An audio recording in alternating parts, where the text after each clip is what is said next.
no pasa nada, yo estoy al 100, yo estoy tranquilo.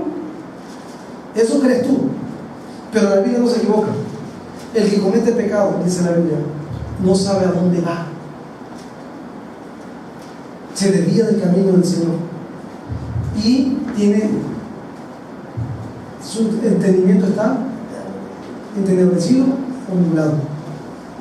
Es decir, inmediatamente la conexión con Dios se corta, se cae el sistema, ya no puede comunicarse con Dios.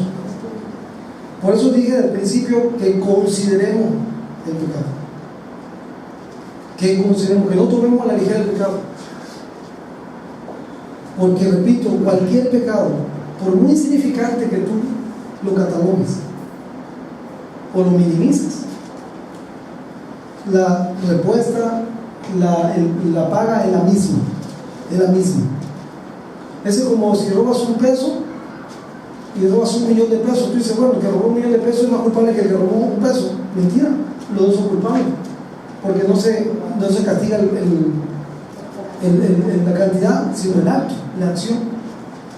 Así como una mentirita blanca y una mentirita roja, también no es un pecado, porque no se mide por el color, se mide por la acción. Así lo maldije tantito nada más dije que era un idiota, nada más, no lo dije, no lo recordé de mayo, nada más dije que era un idiota, un imbécil y un estúpido. Nada más. Si la Biblia dice con que le digas necio, ya está listo. Pero ¿cuántos de nosotros no entendemos la dimensión, la importancia, la relevancia que tiene el pecado en nuestra vida? Si nosotros fuéramos conscientes del daño que hace el pecado en nosotros, yo creo que lo pensaríamos 2 veces antes de pecar. No tienes idea, porque la causa por la cual Cristo murió en la cruz fue precisamente por los pecados, y Él murió para exculparnos del pecado y para darnos poder sobre el pecado. Y si no tenemos poder sobre el pecado, entonces ¿cuál obra de Cristo? ¿Qué me hablas? ¿De qué me hablas? ¿Qué cristianismo me hablas? Porque uno de los efectos de la salvación de Jesucristo es que nos ha traído poder sobre el pecado. Y si no tenemos dominio propio, y si no podemos vencer al pecado, si no podemos nosotros no satisfacer al pecado, entonces ¿cuál cristianismo? ¿Cuál salvación? David estaba como si nada después de cometer varios pecados. Su mente estaba entenebrecida, y a pesar de que no hubo signos externos del juicio de Dios, inmediatamente no hubo juicio sobre David. Él siguió viviendo su vida, repito, como muchos de nosotros. No había signo de que viniera un juicio sobre él. Él siguió muy campante. En los meses siguientes, primero el Señor estaba trabajando con David internamente, quien empezó a vivir bajo un peso de culpabilidad que lo debilitó física, emocional y espiritualmente hablando. La Biblia dice en Timoteo 5:24, ahora si vean conmigo, por favor, vean lo que dice la Biblia. 1 Timoteo 5:24.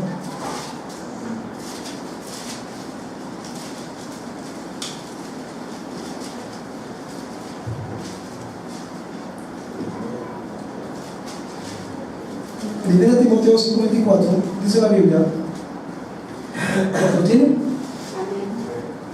Búsquenlo por favor, subrayenlo, vean lo que dice la Biblia. Dice: los pecados de algunos hombres se hacen patentes antes que ellos vengan a juicio, mas a otros se les descubren después.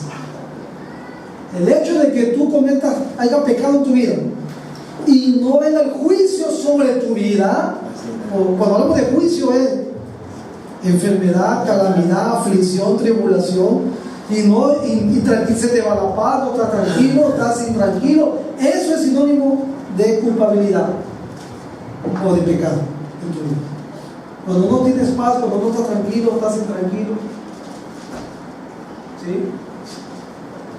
Ahora, estás pecando y no te ha pasado nada, tú sigues como si nada en tu casa, en tu matrimonio, en tu trabajo. Bueno, la Biblia dice que hay pecados que a uno se le vienen antes del juicio, a otro después. A David no se le vino inmediatamente el juicio. Pero vean ustedes qué sucede cuando pecamos y no confesamos nuestro pecado. Salmos 32, versículos 3 y 4. Vean ustedes, por favor. Otro, para que podamos reconocer. Si estos síntomas están en tu vida, ya sabes cuál es la medicina. La medicina es la confesión de tu pecado. Salmos 32, 3 y 4. Vea el resultado del pecado no confesado o no reconocido. David no había reconocido su pecado. Fíjate qué es lo que sucede cuando no confesamos nuestro pecado. Versículos 3 y 4 del capítulo 32 de Salmos. Dice David: mientras callé, mientras no reconocía mi maldad y mi pecado, se envejecieron mis huesos. En mi gemir todo el día, porque de día y de noche se agravó sobre mí tu mano, se volvió mi verdor en sequedades de verano. Mientras no reconozcamos nuestro pecado, por eso dije que David, mientras no reconocía y confesaba su pecado, se empezó a debilitar física, emocional y espiritualmente. Él mismo lo dice aquí en el Salmo 32: mientras callé, mis huesos se envejecieron. El desgano, ¿verdad? La depresión. ¿Esa era qué cosa? Síntoma de la culpabilidad producida por el pecado. De día y de noche se agravó sobre mí tu mano, se volvió mi verdor en sequedad. Ahora, en Proverbios capítulo 28, versículo 13, va lo que dice la preciosa palabra. 28, 13 de Proverbios. 28, 13.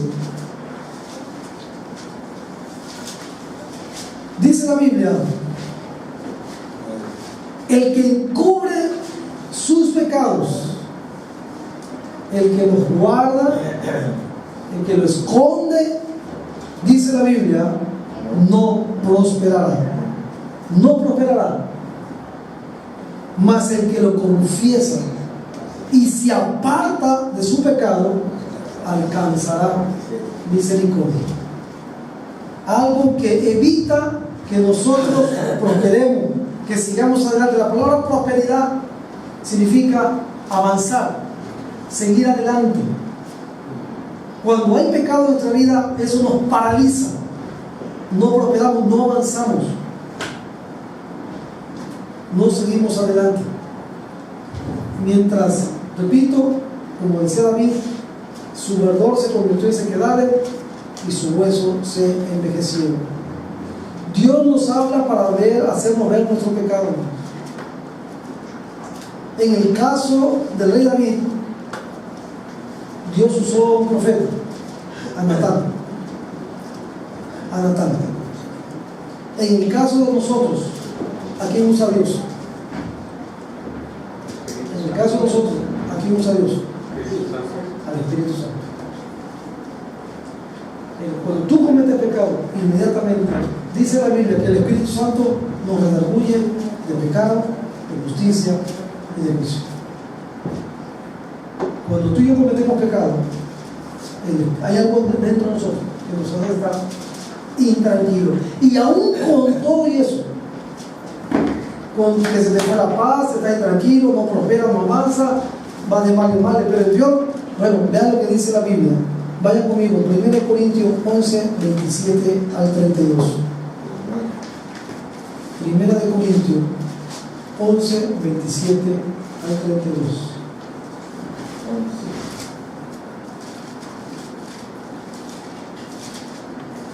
No os engañéis, hermano, Dios no puede ser burlado. Todo lo que el hombre sembrare, eso también segará. Dice la Biblia en 1 Corintios 11, 27 y 32: cuando no reconocemos nuestra maldad y nuestro pecado y no lo confesamos, hermano, dice la Escritura, De manera que cualquiera que comiere este pan o bebiere esta copa del Señor indignamente, hablando de la cena del Señor, será culpado del cuerpo y de la sangre del Señor. Por tanto, pruébese cada uno a sí mismo y coma así del pan y beba de la copa. Porque el que come y bebe indignamente, sin discernir el cuerpo del Señor, juicio come y bebe para sí. Por lo cual, versículo 30, esa es verdad cuando venimos a la cena del Señor y no reconocemos. David comió la cena del Señor y no reconoció nunca su maldad y su pecado. Cualquier cristiano que viene a la cena del Señor y no confiesa su maldad y su pecado, bueno, dice la Biblia que se hace copartícipe del juicio de Cristo. Y dice, versículo 30 dice la consecuencia: por lo cual hay ¿cuántos? A mí me encanta la Biblia en este sentido, porque no dice que son pocos.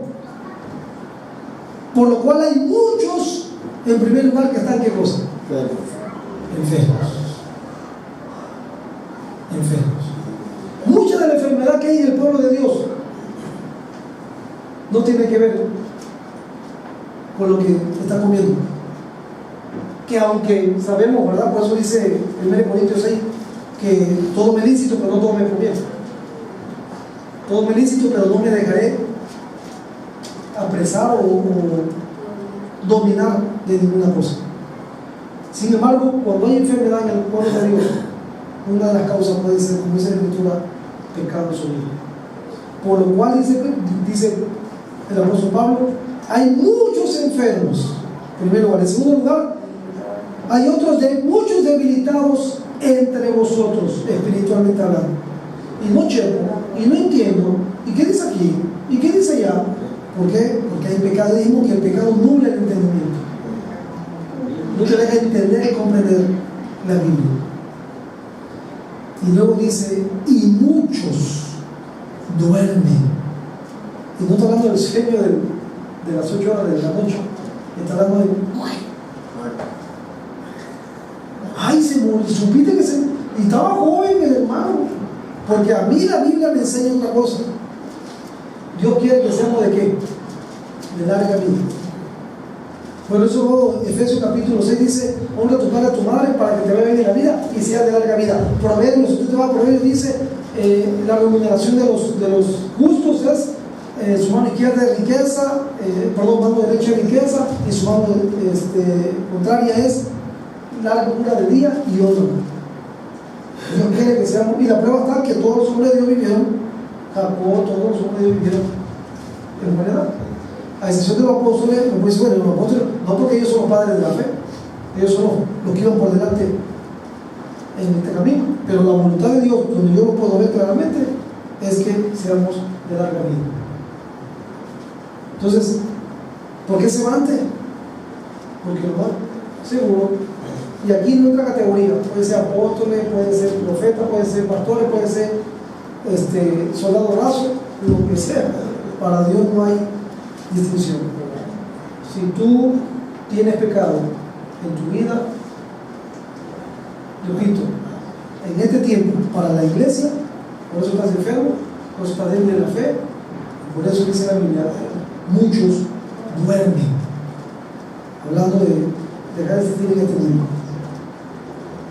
Vamos a ver la confesión del pecado de David, ahora otra vez 2 Samuel, capítulo 12, 2 Samuel, capítulo 12, versículo 1, vamos a ver rápidamente. Dice la Biblia, Jehová envió a Natán a David, y viniendo a él, le dijo, había 2 hombres en una ciudad, el uno era rico y el otro pobre. El rico tenía numerosas ovejas y vacas, pero el pobre no tenía más que una sola corderita que él había comprado y criado, y que había crecido con él y con sus hijos juntamente, comiendo de su bocado y bebiendo de su vaso, y durmiendo en su seno, y la tenía como una hija. Y vino uno de camino al hombre rico, y éste no quiso tomar de sus ovejas y de sus vacas, para guisar para el caminante que había venido a él, sino que tomó la oveja de aquel hombre pobre y la preparó para aquel que había venido a ir. Entonces se encendió el furor de David en gran manera contra aquel hombre y dijo a Natán: vive Jehová que el que tal hizo es digno de muerte y debe pagar la cordera con 4 tantos, porque hizo tal cosa y no tuvo misericordia. Entonces dijo Natán a David, ya ve, David ni se mosqueaba con su casa, él estaba tranquilísimo en su casa. Versículo 7. Entonces le dijo Natán a David: tú eres aquel hombre. Rata de 2 patas no se puede.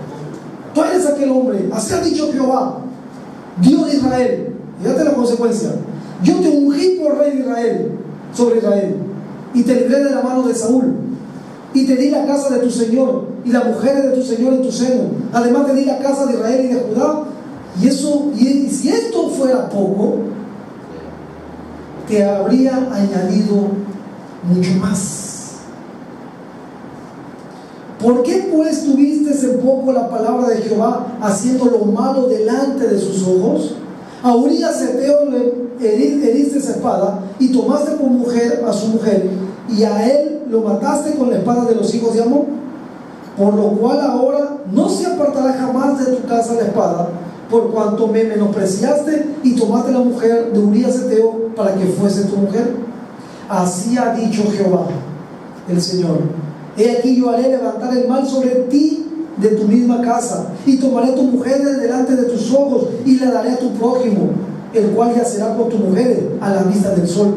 Porque tú lo hiciste en secreto, mas yo lo haré esto delante de todo Israel y a pleno sol. Versículo 13. Entonces dijo David a Natán: pequé contra Jehová. Fíjate hasta cuándo vino a reaccionar David. Pequé contra Jehová. Y Natán dijo a David: también Jehová ha remitido tu pecado, no morirás. Mas por cuanto con este asunto hiciste blasfemar a los enemigos de Jehová, el hijo que te ha nacido ciertamente morirá. Y Natán se volvió a su casa. ¿Saben, hermanos? Dios nos habla por el Espíritu Santo.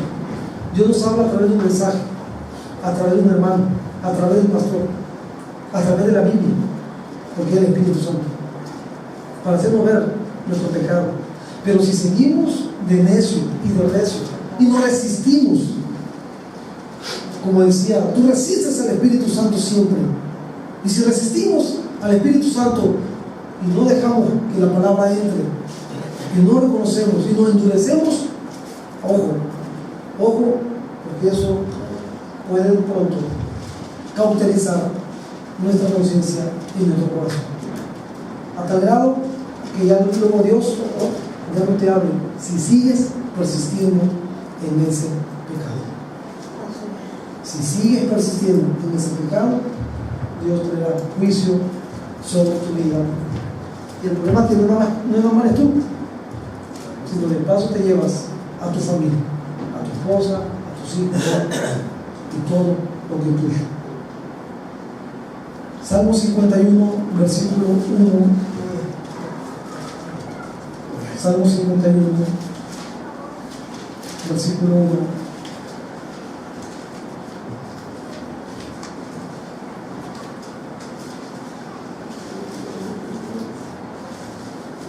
Salmo 51, versículo 1 en adelante, dice la palabra, el rey David, y el subtítulo que dice: arrepentimiento y plegaria pidiendo purificación. Dice: Salmo de David, cuando después que se llevó a Betsabé, vino ahí Natán el profeta. Dice, después que fue descubierto su pecado. Fíjate que cuando escuchó la voz, ¿verdad?, de Dios, la palabra de Dios, porque Natán fue, porque Dios lo envió, dile así a David. ¿Y no es acaso la palabra lo mismo que sucede con nosotros? La Biblia nos redarguye a través del Espíritu Santo.